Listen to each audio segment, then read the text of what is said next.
Alright, the last night it was the most massive Ukrainian attack on the Russian facilities so far. Well, the part of it happened during the morning time, so we're able to see those kind of the videos with drones. The targets were mostly the Russian power stations, substations, and oil refineries. Hello my friends and welcome, my name is Dennis and this is the latest update from Ukraine.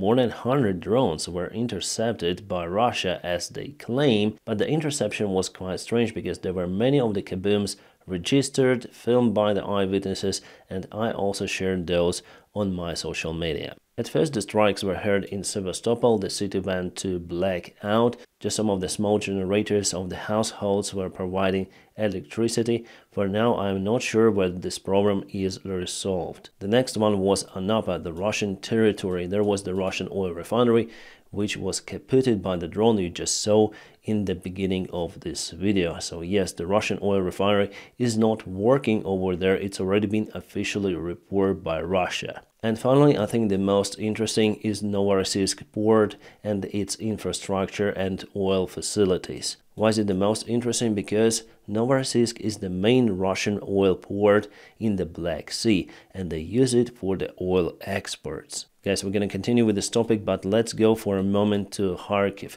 because we have some interesting news officially stated by Russia and their intentions on Kharkiv. Today Putin opened his plans about the Kharkiv city and the Kharkiv region. He said that he wants a buffer zone in Ukraine's Kharkiv area, but has no plans to capture the city. This information at first I got from the ground news. Every day, every morning, I check this platform, which gives me all of the necessary information about the events in Ukraine. They even have the dedicated chapter for the war in Ukraine. If you want to access it, you may check out my personal link ground.news/Dennis, and you'll be updated about everything what is happening not just in Ukraine but around the world. I was kind of concerned about the Russian plans on Kharkiv, but we shouldn't trust the Russian leader in this case.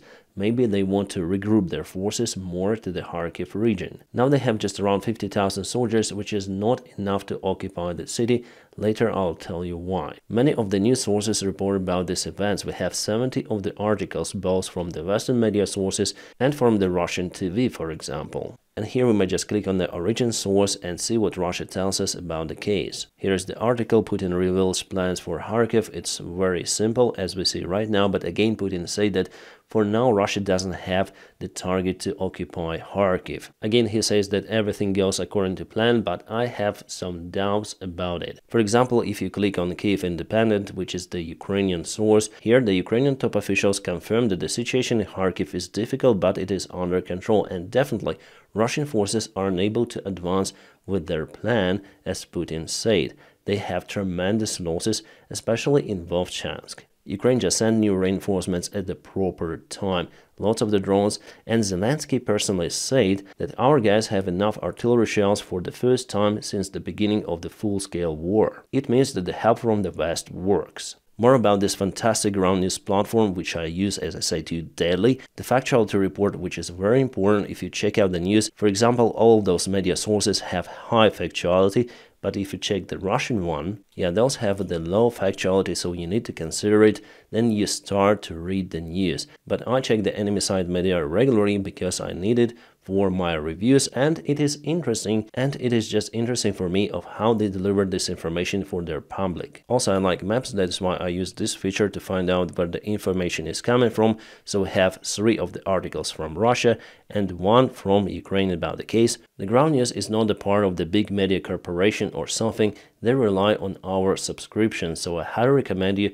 to subscribe for the ground news using my personal link. It's ground.news/Dennis, which you may find in the video description just below, or scan the QR code. The Ground News is the constant sponsor of my channel and they do a lot of efforts to support my work on YouTube. So Ground News, thank you for sponsoring my channel and this video. Let's go back to our topic. Sorry guys, not the Anapa but Tuapse oil refinery was kaputted, and it is much further away from, let's say, occupied Crimea and from Ukrainian territory. So drones flown quite a long distance to target this facility, and now it's not working. About the Novorossiysk, yes, we have the confirmation videos that I only may share on my Telegram channel. I just saw how the big oil tank is burning, so definitely drone hit the facility. It's kind of funny to read out the Russian reaction on the Ukrainian attack. Again, they continue to say that they intercepted Ukrainian UAVs. 51 of the drones were intercepted over Crimean Peninsula. Well,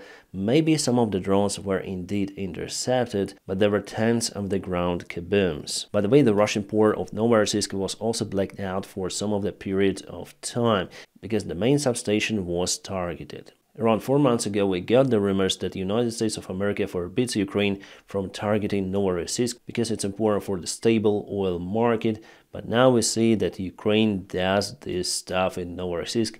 Those are the great news. More good news for Ukraine that it continued to target Russian infrastructure, this time every night. Every night we heard some of the kabooms in Russia, in occupied territories. Ukraine uses ATACMS missiles, Storm Shadow, Scalp drones, and the drone boats. But we have kind of the big issues with the drone boats. It seems like Russia found out how to fight against those. What they do is they target Ukrainian drone boats from the helicopters. And it seems like this strategy works for the Russian army. For the couple of weeks, I haven't heard that the drone boat targeted something in Crimea, for example. But we see that Ukraine has the attempts to launch those drone boats to target the Russian infrastructure. So at this stage, ATACMS, Scalp, Storm Shadow, and flying UAVs are more effective compared to the drone boats. There were some of the attempts from Ukraine to install the anti-aircraft missiles, and we saw how it was done with one of the modifications. The idea is to target the Russian aviation on the way, like helicopters, but somehow it doesn't work. But I'm sure that Ukrainian engineers will come out with some of the idea to target Russian helicopters, because now it's the main Russian tool to conquer drone boats. Here we see the other drone boat on the shore with missile on top. This is the anti-aircraft missile 100%. Russia also tried to attack Ukraine the last night using their drones, but this time, yes, definitely it is true. All of the 20 drones were shot down by Ukrainian air defense. Ukraine knows how to shut down Iranian drones. But the other thing are the Russian ballistic missiles. So today Russia targeted Kharkiv and Odessa. Unfortunately, they hit Ukrainian infrastructure. Alright, but what about the frontline changes? Miraculously for today, there was no huge movement of the Russian armed forces. Yeah, they continue to attack Ukraine in many of the places, but with much less forces compared to what it was several weeks ago or even the day before yesterday. It gives the opportunity for Ukrainian officials to say that Ukraine is capable to stabilize the front lines. It stabilized it already in Kharkiv. As President Zelensky continued to say, but nothing is over. Russia may send more of the resources from the other regions if they think that Kharkiv is more profitable for them. So what's the main problem for Russia with this big settlement? Remember Bakhmut city and how many forces Russia lost out there. According to Prigozhin himself, 20,000 soldiers. I mean total KIA, if we put wounded soldiers out here, it could be up to 100,000, but the total group of the Russian army in Belgorod Oblast is 50,000 soldiers around. And for the advancement towards this big settlement of Kharkiv, they use around 33,000. The rest are close to the Sumy region, which as we understand could be the next spot for Ukraine. So just imagine the Russian losses if they try to reach Kharkiv, if they would try to get it under control. Yes, the Ukrainian army would also have losses in that case, but Russia would lose more than 100,000 soldiers for sure, and now they do not have that resource. They're still fluctuating whether to announce mobilization in Russia or not. I believe that it will be announced, maybe even this year. At least if they continue with their mid waves, they'll run out of the manpower for sure. And Putin has already decided to make this war very long, so I think that mobilization in Russia is imminent. In general, about the Russian plans in Ukraine, well, today Putin gave the press conference, after listening which I understood that Russia is not planning to negotiate with Ukraine any sort of the peace deal. They're now taking the ground, yes, by little, but they continue to send their forces, but they've took initiative and they use it. Plus, there are no any common points for some sort of the peace deal with Russia. Zelensky proposed his own peace formula. By the way, it will be discussed in Switzerland very soon. But Putin continued to say about the Istanbul agreements that were already signed by the Ukrainian representative. Those negotiations were held in Minsk at first, but later on in Istanbul. I think that Ukraine negotiated with Russia by that time because Russia was very close to the capital city of Kiev, and we were out of clue whether allies would support some of the weaponry to Ukraine. Luckily, Russia was kicked out from the Kiev region, but as Putin says, they withdrew their forces to show the goodwill gesture. But actually by that time the Russian army was under the threat of encirclement by the new refreshed Ukrainian army forces, which General Zaluzhny actually sent to protect Kiev. So thankfully to Zaluzhny, Kiev was secured. So Putin wants to go back to those kind of the agreements. Those agreements are terrible for Ukraine because they restrict Ukrainian army significantly. So Russia might strike Ukraine with their army in a few years and obviously will win that war. Now Russia occupied more territories. Yeah, they left Kiev, Chernihiv and Sumy and Kharkiv regions, but they occupied Bakhmut and Avdiivka plus many more of the villages. And he openly says that he doesn't want to give up what they were able to capture. The plan of the Western allies was the military defeat of the Russian Federation in Ukraine, but it didn't work, as Putin says, and actually we see the real picture that for now it is like that. The bad thing actually that Ukraine lost critical time for preparations for this summer campaign, because the military support from our key ally, the United States of America, was postponed because of the political stuff in their country, so now Putin uses this time to advance. So unfortunately, I don't see the way out from this war in a close perspective, because Ukraine has limited resources, but Russia at the same time has similar stuff. They're also in lack of the military personnel and some sort of the weaponry. Well, in the nearby future, we're gonna see the real Putin's plan, which he obviously agreed with China. I think for China, it's also profitable to continue this war because they slaved Russia to them even more, and Russia is the country with the biggest resources on our planet. Natural resources, not the military ones. I think that around 3 videos ago I told you about the attack strike on the Russian radar facility on the highest mountain in Crimea, Petri.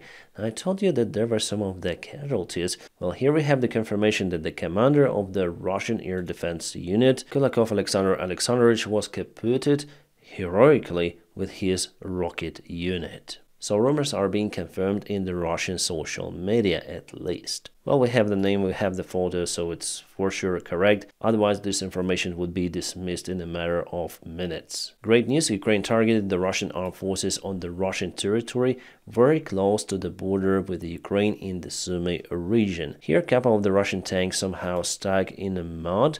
They called for the engineering equipment, but later on, Ukraine sent some of the FPV drones, and all of that stuff was kaputted. I wish that Ukraine also had the permission to use the Western-made equipment or weapons against the Russian facilities on the Russian territory. It would help to prevent the Russian advancement into Ukrainian territory. And according to the Wall Street Journal, Ukraine already asked the permission from the United States to use their weaponry and also to coordinate the efforts to use that weaponry properly, to find out the weakest spots of the Russian army which has been deployed near Ukraine, yet we don't have the official information approval coming from Washington. But I think that after all, Ukraine will have that approval. But if we go back in the history just a little, you'll see that Ukraine has already been used, for example, Patriot missiles in the Russian airspace over the Russian ground, so territory. Allegedly, this photo was taken in Sumy region not far away from the Russian border. You may see lots of the dragon teeth lying next to the road. The similar picture we have already seen in Kharkivska Oblast near Lipsy, where the defense cones were just delivered to the place, put aside, and never put on their positions. I trusted that information from Kharkivska Oblast, it was legit. But here I have some of the doubts because we are out of clue of who filmed this and where the picture was taken. We also have this very bad quality video. It's hard to determine of who is speaking out there. The face is almost unrecognizable. But this guy speaks Ukrainian. He said that defense is very weak and many more bad stuff about it, but this information is mostly spread by the Russian sources. So I'm waiting for the official confirmation from our military bloggers and first of all from the deep state military map. That source before already uncovered some of the corruption schemes which led to the unbuilt defense lines. But in this particular video I have big domes, my friends. Maybe this part will tell us something because there are some visual references like buildings, some of the trees, so I'm sure that some of the enthusiasts will uncover the location of it. Lithuania will transfer the radio stations to Ukraine. Those are called Amber 1800. The range of the single system is around 400 kilometers. They help to identify the enemy missiles, jets, and other types of the aircraft. How many of those Ukraine will get, we are out of clue. Russia found out the ways of how to improve their Bukhanka vans and other military equipment. Basically, what they may do is to call magician. He will pray for Bukhanka, increasing the XP by 100%. They use the special praise against the drones, and also it boosts morale of the Russian soldiers. For sure, they're now safe in this Bukhanka van. My friends, please don't forget to press your huge like to this video. By doing so, you help me a lot. And also, please check out my personal link in the video description just below, where you may subscribe for the ground news platform with my special discount. My friends, I wish you all a peaceful sky wherever you are, and have a great time.